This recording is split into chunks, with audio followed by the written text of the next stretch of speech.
আজকে একটা চমৎকার গল্প আপনাদের সাথে শেয়ার করব। গল্পটি এরকম যে একটি বন মুরগির বাসায় একটি ঈগল ডিম পাড়ল এবং বন মুরগি নিজেও তার বাসা থেকে কিছু ডিম পাড়ল।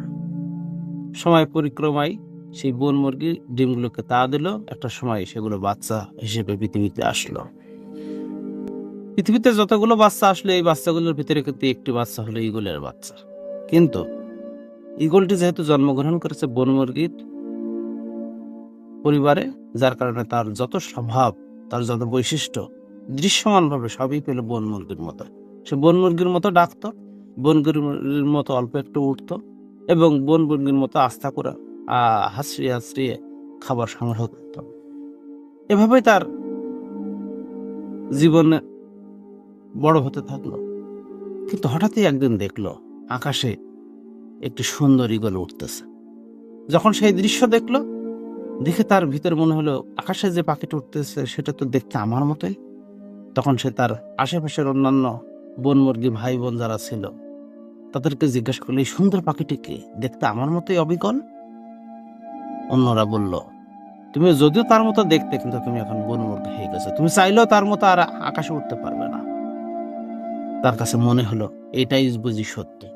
কিন্তু স্রষ্টা পৃথিবীতে তাকে কিন্তু প্রেরণ করেছিল বন মুরগি হিসেবে না, তাকে প্রেরণ করেছে ঈগল হিসেবে, যে আকাশে উড়ে তার মহিমাকে প্রকাশ করবে, যে মাথা উঁচু করে উড়ে যাবে। বন মুরগির চেয়ে অনেক উঁচু স্তরে তার স্থান, কিন্তু পারিপার্শ্বিক অবস্থার কারণে তার এই ভিতরকার ইচ্ছা, তার এই বৈশিষ্ট্য প্রকাশ পেল না। একটা সময় সে পৃথিবীতে বন মুরগির মতো করে জীবনযাপন করতে করতে পৃথিবী ত্যাগ করলো, তার মৃত্যু ঘটল।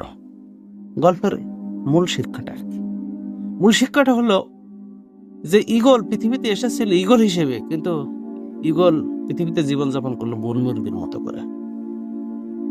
একটা সময় তার ভিতরে ইচ্ছাও জাগলো, কিন্তু পারিপার্শ্বিক চাপের কারণে সেই ইচ্ছা বহিঃপ্রকাশ ঘটার সুযোগ হলো না। সেটা সে ঈগল রূপে তাকে আর আবিষ্কার করতে পারলো না। আমরা মানুষেরাও পৃথিবীতে আল্লাহ আমাদেরকে তার সমস্ত সৃষ্টির শ্রেষ্ঠ হিসেবে পাঠিয়েছে। সুতরাং আমাদের ভিতরে এমন পরিবেশ, এমন সুযোগ আসবেই আসবে, যে সুযোগকে কাজে লাগালে আমাদের জীবন হতে পারে সমস্ত সৃষ্টির ভিতরে শ্রেষ্ঠত্বের মতো করে। আজকে আমরা মানুষেরা অনেকের জীবনযাপন অনেক কুকুরের চেয়েও নিম্নমানের। অনেক কুকুর আছে খুব উচ্চ মানের জীবনযাপন করে, অনেক পরিবারে তার অবস্থান অনেক উঁচু। কিন্তু আমরা মানুষেরা হয়তোবা এমন পরিবারে আমাদের জন্ম হয়েছে, হয়তোবা এমন সমাজে এমন একটা অবস্থানে আমরা আছি, আমাদের জীবনযাপন উঁচু মানের হিসেবে প্রকাশ পাচ্ছে না।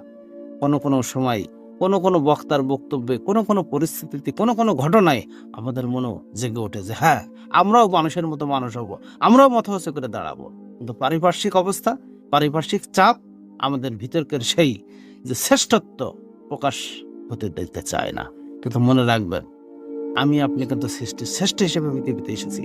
স্রষ্টা না চাইতেই আমাদের জন্য অসংখ্য নিয়ামত রেখেছে। শুধুমাত্র আমাদের উচিত আমাদের ভিতরকের যে বাধা, ভিতরকের যে বিপত্তি, এগুলোকে দূরে রেখে সামনের দিকে এগিয়ে যাওয়া।